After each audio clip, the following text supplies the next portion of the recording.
North Carolina Central is going to be picked up and knocked for by Tim Daniel. Picked up now by C.J. Moore. C.J. Moore, no one even. This is Eagle Talk on the NCCU Sports Network. Here's your host, Chris Hooks. Hello, Eagle fans. Welcome to another edition of Eagle Talk as we get you set for the home football opener between North Carolina Central and Elizabeth City State University. I'm Chris Hooks, the play-by-play voice of the NCCU Sports Network. On this edition, we'll talk to the head football coach here at North Carolina Central, Jerry Mack. We'll also talk a little volleyball with senior Ashley McCarthy here on this edition of the program. Let's go ahead and jump into it. Coach, you made your debut on Saturday night in front of 50,000 here at Dowdy-Ficklin Stadium. Just talk about just what was it like for you going through that first game experience. We'll get to the game in just a second, but just for you as a head coach. Well, it was a really exciting atmosphere, Chris. You know, the scenery and the atmosphere was electric there. And, you know, to open up on ESPN News and your first game, make your debut, I mean, words can't express how excited I was. All right, let's get into the game. It started off really well. Took a 7-0 lead, held one of the top offenses in the nation, pretty much in check for a lot of the first quarter. Talk about the defense in the first quarter. I mean, it really seemed like we were going tit for tat with them. Well, you know, we stressed coming out playing with a lot of passion and a lot of energy, and I think they took that right onto the game field. And I told those young men that, you know, if they continue to come out with that passion and that energy each and every week, we can win a lot of football games, not only in the MEAC, but even our non-conference schedule as well. All right, let's look at C.J. Moore's fumble return for a touchdown. What did you see on that play? You know, I just saw a young man that, you know, we were able to continue to strip the ball away, and we finally got one loose as he was falling to the ground. And C.J. being alert and still continue to chase the ball, you know, he kind of popped our way, and he was able to scoop it up and go score. I don't think I've ever seen that many people so quiet, at least in the first couple of minutes. Breon Allen coming into that ball game had a reputation of putting the ball on the turf, so good scouting report there. And then after that, it really seemed like East Carolina kind of settled in. I mean, again, they're an FBS squad. They have one of the top quarterbacks in the country, one of the top receiving cores. I mean, and we got to see that full force, and I think they just kind of wore us down. Well, you know, they throw and catch the ball probably better than anybody in the country, and we were one of the few teams at our level to play a BCS opponent this past weekend. And I thought, like I said, they came out and they competed hard, but, you know, as the game went on, you know, the number of scholarships kind of catch up with you, and that was one of the biggest things. When you look at just overall, offensively, it seemed like we had some good moments, just couldn't put together the drive that we needed to, and then mistakes kind of creeped in there. What did you see in the offense? Just a lot of killing our own self, shooting our own self in the foot. We put together some nice drives here and there and had a couple of explosive plays. But at the end of the day, it's about consistency, something that we preach offensively, and we just weren't there the other night. You know, too many drop balls. You know, obviously we had a fumble down there near the goal line. So things like that really killed our momentum offensively. Yeah, and it's a funny thing when you look at those FBS, FCS, BCS matchups or whatever. You know, it was that at that point before that fumble, it was a it was a pretty close ball game. They hadn't pulled it away just yet, and then they scored 3 touchdowns in like a 4-minute span, and that was seriously what kind of broke our back heading into the half. Right, it's a game of momentum. We talk about that constantly, and we had a momentum opening up the game with the fumble recovery, and actually our first offensive play and our first offensive drive was a pretty good drive. But at the end of the day, you know, they continued to build momentum. We couldn't get them off the field into 3-and-out situations, and we couldn't get enough first downs to keep our defense off the field. Yeah, and you talk about you actually got in the red zone in the second half, and then you kind of self-destructed with those penalties. And you talked about the little things and creating a perfect picture. That's how you can kind of make it ugly real quick. Exactly. You know, we were able to get an explosive play, throwing a tunnel screen to Adrian Wilkins, getting the ball to about the plus 20-yard line. And then, you know, we were in field goal range, and you take 3 plays later, we're out of field goal range. So we have to punt and try to pin them back, and they're deep in their territory. You know, it's funny, though. You have to certainly be piquing your interest, or at least your ears have to be peaked up a little bit, because just for him to make a play like that against a team like East Carolina certainly should open it up against the rest of this competition. I mean, you look at the rest of your schedule. You got Elizabeth City State coming up this week, certainly an opponent that we can beat if we play well. Charlotte's a team we can beat if we play well. And you look like this past weekend, Towson losing to Central Connecticut State, 31-27. I mean, you got to think about the way we played this week. We keep up that passion and energy, like you said. it's a heck of a schedule that's wide open. Right. You know, each week presents different challenges, and you know, you have to try to do some things as a coach to create that momentum and create that energy each week. And the young men got to go out there and play consistency each week as well.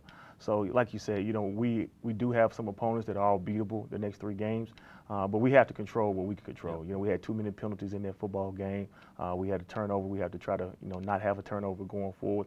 But it's those things, as our football team, as we grow, we can control ourselves. We don't necessarily worry about the opponent. We just continue to get better as a football team, and we will.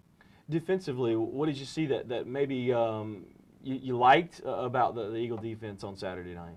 You know, to face one of the top offenses in the nation, and then for those guys to come out the way they did for about 2 strong quarters and play well, that was really impressive. And if we can continue to do that, put together 2 more quarters like that, we have something special on defense. You know, it was interesting. There was a play in the first half. Carden threw up a jump ball for his receiver, Justin Hardy, and he was against Michael Jones, man on man, mano a mano, and he was able to win that battle. I thought that was pretty telling of the game in the first half. Oh, yeah. I mean, you know, it's one of those situations. Mike Jones is one of the better corners in the MEAC, and, you know, as we keep moving forward, he will make more plays. You know, I think he ended up with a pick later on in the game, and to play against that level of competition, he won't see a receiver as good as Justin anymore this year. As you move forward and get prepared for Elizabeth City State, what's your mindset now, I guess, as you get set for the home opener? Just to come back, go to work on Tuesday and today, and, you know, just continue to get better with each practice and each week. We have to understand to become mentally tough as a football team, not hang our heads when things become a little bit difficult. And that's, as we grow as a program, that's what you're going to see us, you know, continue to stress is the mental part of the game, and we'll get better at that. When you look at Elizabeth City State and get prepared for that one, have you even brought up the fact we played St. Aug's at home last year and literally had to pull one out late in overtime to win that ball game? Not really, because, you know, each week, each year is a different team, different circumstances. I really don't know exactly what happened in the St. Aug's game. We just got to prepare for us, and we got to take it one game at a time. Elizabeth City has some good football players, and they do some really good things, and we got to go ahead and compete. Yeah, on the surface, just looking at last year's Elizabeth City State team, they were really good offensively, one of the top teams as far as that in the CIAA as far as that's concerned. Defensively was kind of their weakness, but they could put points on the board with anybody in that conference. Oh yes, I mean they got an all-conference punt return, kickoff return specialist guy that's really dynamic. Quarterback, they played a 2-quarterback system last year. I think one of those guys returned. So, and their running back, I mean he's a tough to bring down, he's a big, strong, physical young man, and we got our hands full with those guys. Again, just the schedule for the week, just get into it, get the prep ready, you know, Wednesday, Thursday, Friday type thing. You think you guys, as far as mental focus right now, where you want to be? I think they are. I think you know you finally got your feet wet. You gotta hit somebody else that's not your teammate, and you understand the speed and the tempo of how a game really works. And some of those, we played a lot of freshmen, a lot of young kids at their first time playing a college football game as an Eagle. And, you know, they was able to get in that atmosphere. So we feel like as we continue to play throughout the season, they're going to get better and better. You know, it's funny, you talk about some of the young players. A name that I just remember saying more than I thought I would, just not based on seeing things for the preseason, Reggie Hunter. I said his name quite a few times on Saturday night. Right. Yeah, Reggie's a guy that worked hard all summer, and, you know, we had some depth issues at linebacker, and he worked hard to work his way up the depth chart. So we're looking for some exciting things from him at the linebacker position and special teams. Was there anyone else that kind of stood out to you on Saturday night? I think our 2 young defensive linemen, Ja'Cory Fitzgerald and Jaquan Smith, they did an excellent job being their first game as pretty much freshmen, came in and gave some good, important snaps for us. You know, it was interesting. We did get to Shane Carden one time as far as bringing him down, but I think we were in his face quite a bit. Now, granted, their offense is predicated on getting it out pretty quick, so that's tough to do, but I felt like we got some good pressure on him. We did. Our defense, our front four did a really good job, and, you know, it's a compliment to our secondary as well. You know, sometimes they gave up a few big plays, but a lot of times they were in position to make plays, which a lot of those were coverage sacks. Coach, again, you got a lot to do this week. We'll certainly keep in contact. We'll be talking to you as we get prepared for and move even closer to the contest against Elizabeth City State. We wish you the best of luck. But last question before you go, what is your mindset now that you get to kind of make your debut in front of the Eagle faithful? I'm really excited. You know, we always stress to these guys about we want to be undefeated at O'Kelly-Riddick. We want to put together a good product and a good show. So we want to continue to come out there like we did against East Carolina and play with a lot of passion, a lot of energy. But this time we're going to put it together for 4 quarters. That's head coach Jerry Mack of the NCCU football team. We'll take a timeout, come right back, and talk to Ashley McCarthy of the NCCU volleyball team. Eagle Talk continues after this on the NCCU Sports Network. Why should you join Team 23? The biggest savings. The best selection. The championship service. A lifetime guarantee. The best values. The people. There's only one team. Team 23. Team 23 means your engine is guaranteed for life, free oil changes for life, and much, much more. Michael Jordan Nissan is Team 23. Isn't it time for you to join Team 23? Michael Jordan Nissan, 15501 north of I-40. North Carolina Central University is one of our nation's most prized assets. Our law school ranks 4th in the nation for clinical opportunities. We offer cutting-edge technology in the biosciences. We help students master their craft. At North Carolina Central University, we are a first-choice premier institution. Welcome back to the second segment of Eagle Talk. I'm Chris Hooks, the play-by-play voice, with the senior volleyball standout here at North Carolina Central, Ashley McCarthy. Ashley, if you could kind of give the Eagle fans a little insight about this past weekend's volleyball tournament. I feel like this past weekend was a learning experience for us because basically our team is developing and growing, coming in with a new coach and everything. Mm-hmm. So as practice goes on, we just try to keep working hard and, you know. Well, it was one of those things, again, you played 3 very good volleyball teams this weekend in Campbell, Wofford, and Valparaiso. It seemed like, though, you guys were extremely competitive and had your chances to certainly win a set or two, maybe win the match. Mm-hmm. Well, during spring season, Coach asked us, do you want to go out there and play competitive teams or do you just want to play teams your level? We, of course, said, of course we want to play teams that are top D1 players. We want to play D1 schools. I mean, we're a D1 school, so it was a good experience because we got to play top level and at times you saw the skills that we had. Well, it's one of those things where, again, you guys have kind of had to be broken down and brought back up in Coach Holmes' system because it's so different from what you've done before. Again, there had to be some good things, though. You played pretty well on Saturday, had a multiple double-digit kill matches. Talk about your performance individually. What did you think and what did you see out there? Yeah, I had some good kills. Of course, I needed improving on that. As a team, though, yeah, our servings needed to work on.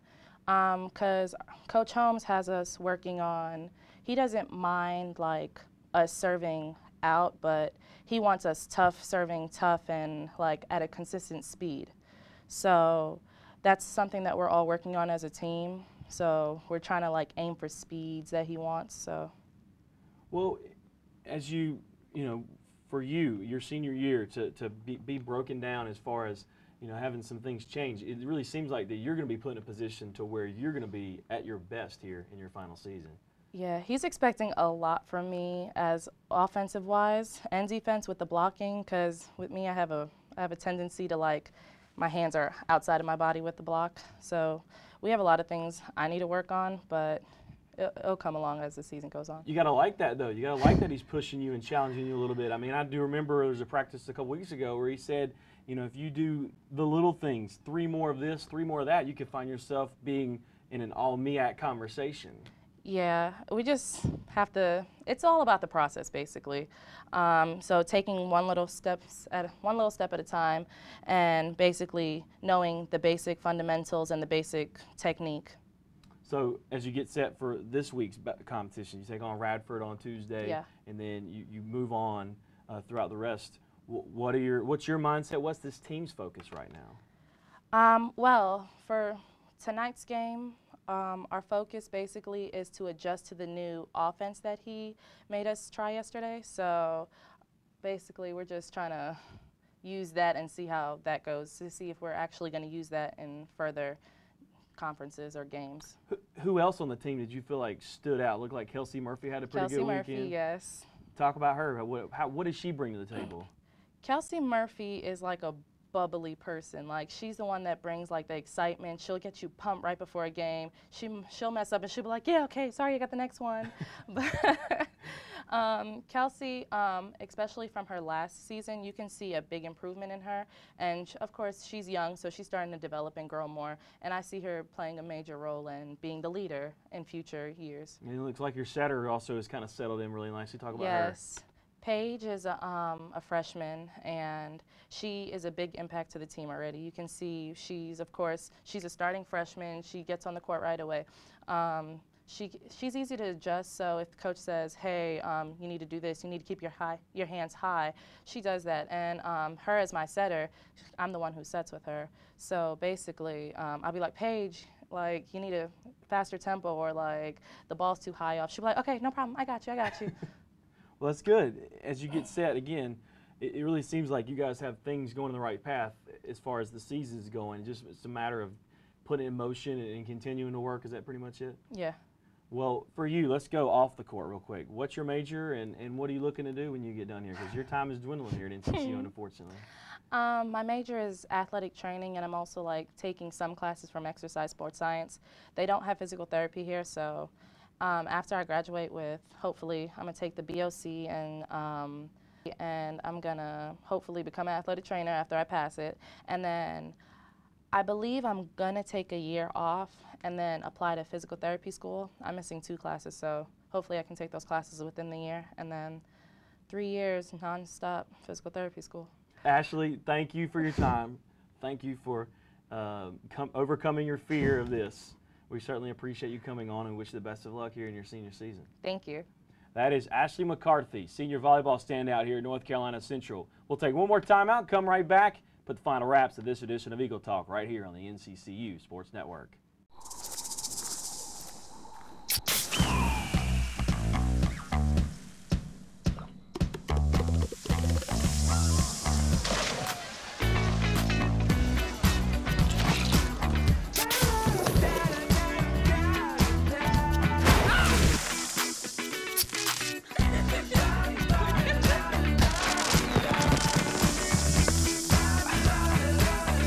Wild Cherry, exclusively cherry.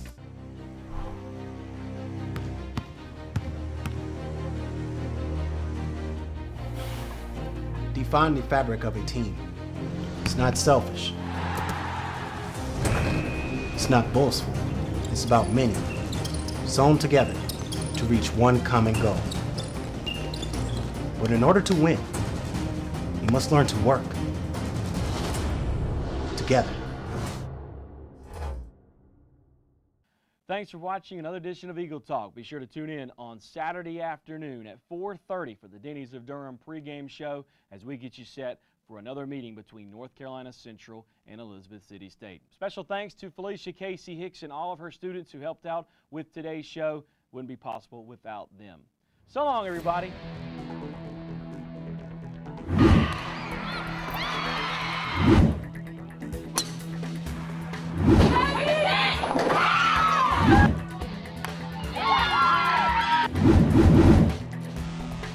As North Carolina Central is going to be picked up and knocked for by Tim Daniel. Picked up now by C.J. Moore. C.J. Moore, no one even.